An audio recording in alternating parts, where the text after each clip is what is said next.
The next one is number 2. Based on the data, the market demand and supply for eggs are as follows. So you have your QD is equal to 25 minus 2P and QS is equal to 3P. So basically, we need to illustrate our demand and supply curves. So let me write the given data. It's QD is equal to 25 minus 2P. And then for a QS is equal to 3P. The first thing that we need to do is we get the inverse demand function. So that's positive 2P is equal to 25 minus, let me just use the Q variable instead of QD. So we need to divide both sides by 2. Okay, eliminate 2.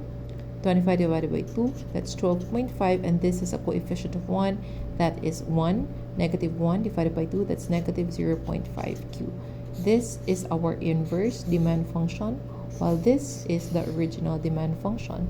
So if we are going to apply 0 instead of P, so that's negative 2 times 0, ma-0 lang na siya. What will remain is a Q of 25. If we put here a Q of 0 in this equation here, so what will remain is a P of 12.5. So basically, we have already the points so that we can draw our demand curve. So you have your P and the Q. Let's label it as 0, 10, and 20. Then we can put here 10, 20, and 30. So the first combination is 0 price and 25 Q. It's right here. The second combination is 0 quantity and 12.5 price. Okay, connect to, you have your demand curve. Now we go on to our supply curve or supply function, that is QS is equal to 3P. So para masapos, let's just transpose ng yapon. So this is negative 3P is equal to Q or QS.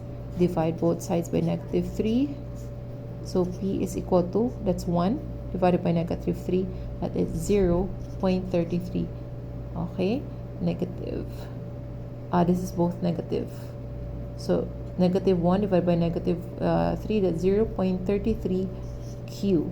This is your inverse supply function. This is the original supply function. So many of you were like confused. If we replace P with 0, then Q is equal to 0. And if we replace Q with 0, then P is equal also to 0. So how are we going to draw that in our demand, in our supply curve? Because in both points we only have this. Okay, so how do we extend it? Okay, how do we know that it's like this or it's like this land? How do we know the steepness of our slope? You have already the data. So what I suggest you to do is to get the equilibrium price and quantity using your equations. So again, go back to your demand function and supply function. Equilibrium is demand is equal to supply. So demand is 25 minus 2P.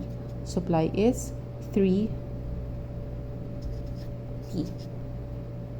Okay, so let's try putting them together. So that's 3P plus 2P. 25 is equal to 5P. Divide both sides by 5. Now our price is equal to 5. That is our equilibrium price. So we know already somehow that it's like this area. Okay, so we can extend it to that area later. Now the next question is, how much is the equilibrium quantity? It's easy. You just simply need to go back to your equation. So 25 minus 2 times 5, use equilibrium price, or 3 times 5. So in both equations, you'll be able to arrive at 15 equilibrium quantity.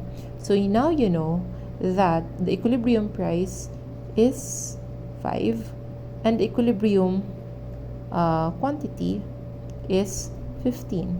So it's right here, it's right here. So that is your intersection point later, which you can use to extend your supply curve.